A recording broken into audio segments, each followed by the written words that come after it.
Yo, what up? It's Add-2, and these are my 247HH King bars. I'll be doing a piece off the new album called Hashtag. Sometimes I look at my skin like it's a gift and a curse. Courtesy of Curtis Mayfield, the people darker than blue. Before I'm a human, a man, I'm barely even a hue. Barely believe the things in the scenes we see in the news. They shoot you instead of putting your head inside of a noose. They play it on repeat so your eyes get desensitized to the crime they commit. Looking for prints, a sign of the time. I look back in my mind, asking you blind, deaf, or you dumb? You don't know the difference between wallet, skittles, and guns? Hashtags is off the project Jim Crow the Musical, which is my latest project. And the project itself is talking about a lot of things that's going on within society, that's going on within me, that the thoughts that I have.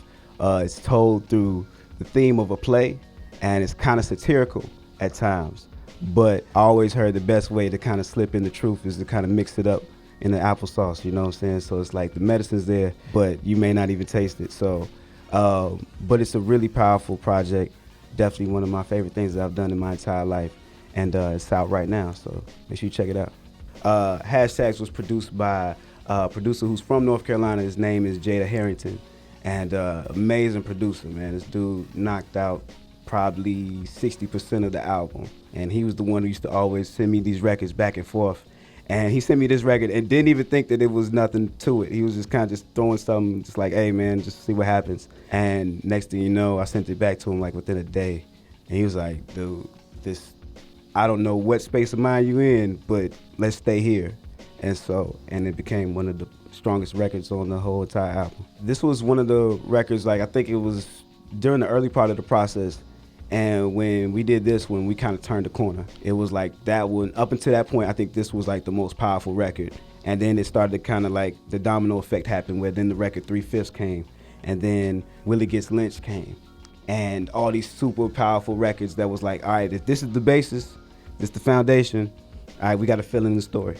And yeah, and it turned out crazy. At the very beginning, it was like, sometimes I look at my skin like it's a gift and a curse, you know, which basically was just talking about how, like, man, being black is one of the best things in the world, man. Like, I feel like we set so many trends. We are like the geniuses who kind of keep America, like, keep the dialect alive. Like, we add in so much new slang. We add in so much new culture, yet at the same time, with some of them, like, we get treated as if we're still not the people who helped build this.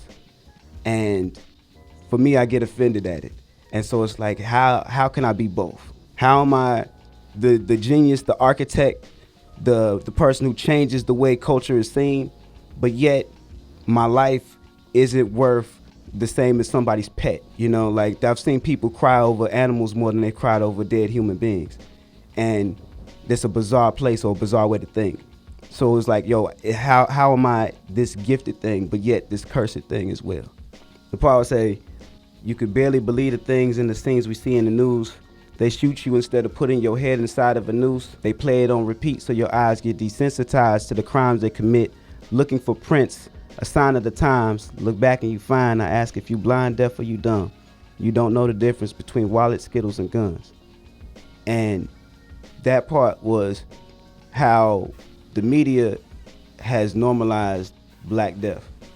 Like, though, with barely a warning, they'll play somebody getting killed on broad daylight TV, just in repeat.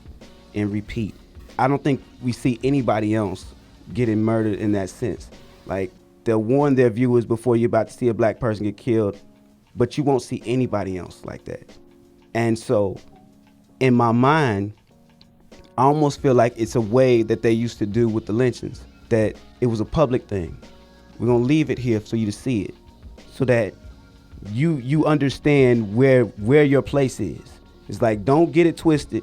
Like, we still don't like you, and we may not be able to control you the way we used to, but when you see this, and you're gonna know it, eventually that fear is gonna set in, that I gotta move differently. Parents gonna talk to their kids a little differently. They're gonna be like, watch out, don't talk back, don't do this. Please just come back home.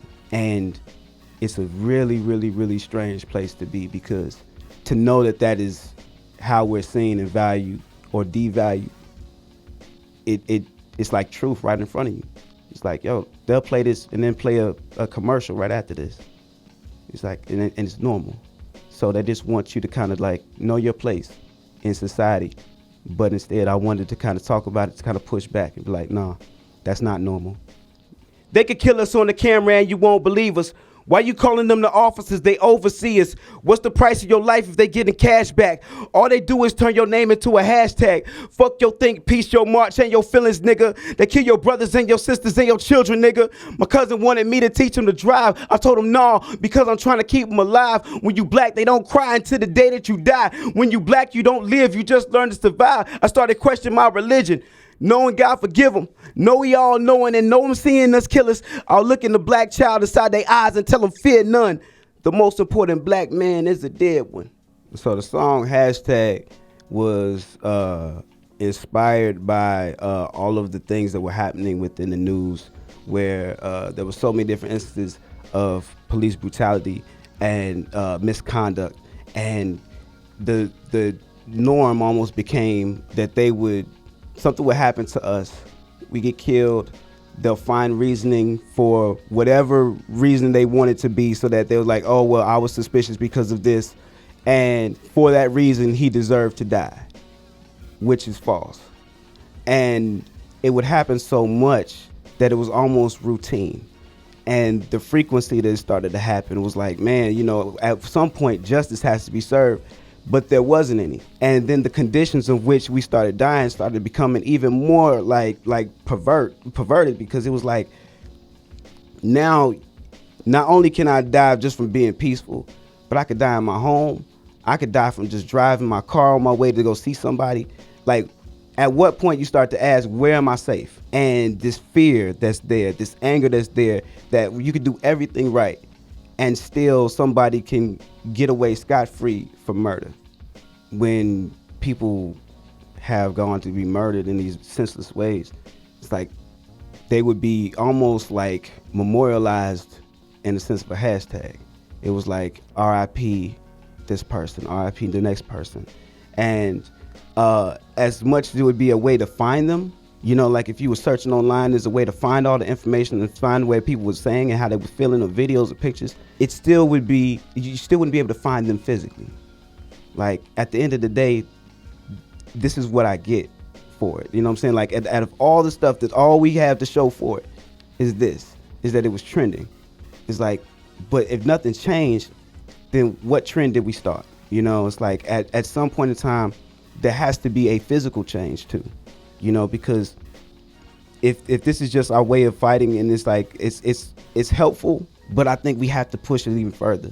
Like, it can't just be where we settle in at, because so many people have gotten numb to the idea of change. Like, they're so used to, man, I'm just gonna post up my feelings about it and that's it. But it's like, it has to be followed up with action, because otherwise that hashtag that we writing about could be us. I always try to fast forward to the ending. So it's like, if this happens now, what's the result, right? It's like, either we completely stop caring and murders keep happening and we don't really get fazed by it, or people get so fed up by it and the injustice that's been served, it's like, eventually people start to strike back, and it's not going to be pretty. And so it's like, if these are the rules that you set, if this is the laws that you set in place, everybody has to abide by it. And if it's justice just for some, then it's not justice for all. So if these are the things that, if you're going to make it out to be like, hey, you know what, everybody else aside from, white people is second-class citizens, then you better just go ahead and say it. But if you're saying this is the land of the free, every man is created equal, then you damn sure better abide by it. Because otherwise, this whole place is going to get turned upside down. And there's only so much that a people can be oppressed and to take without them having to be like, you know what, I'm going to die anyway. I got to fight back.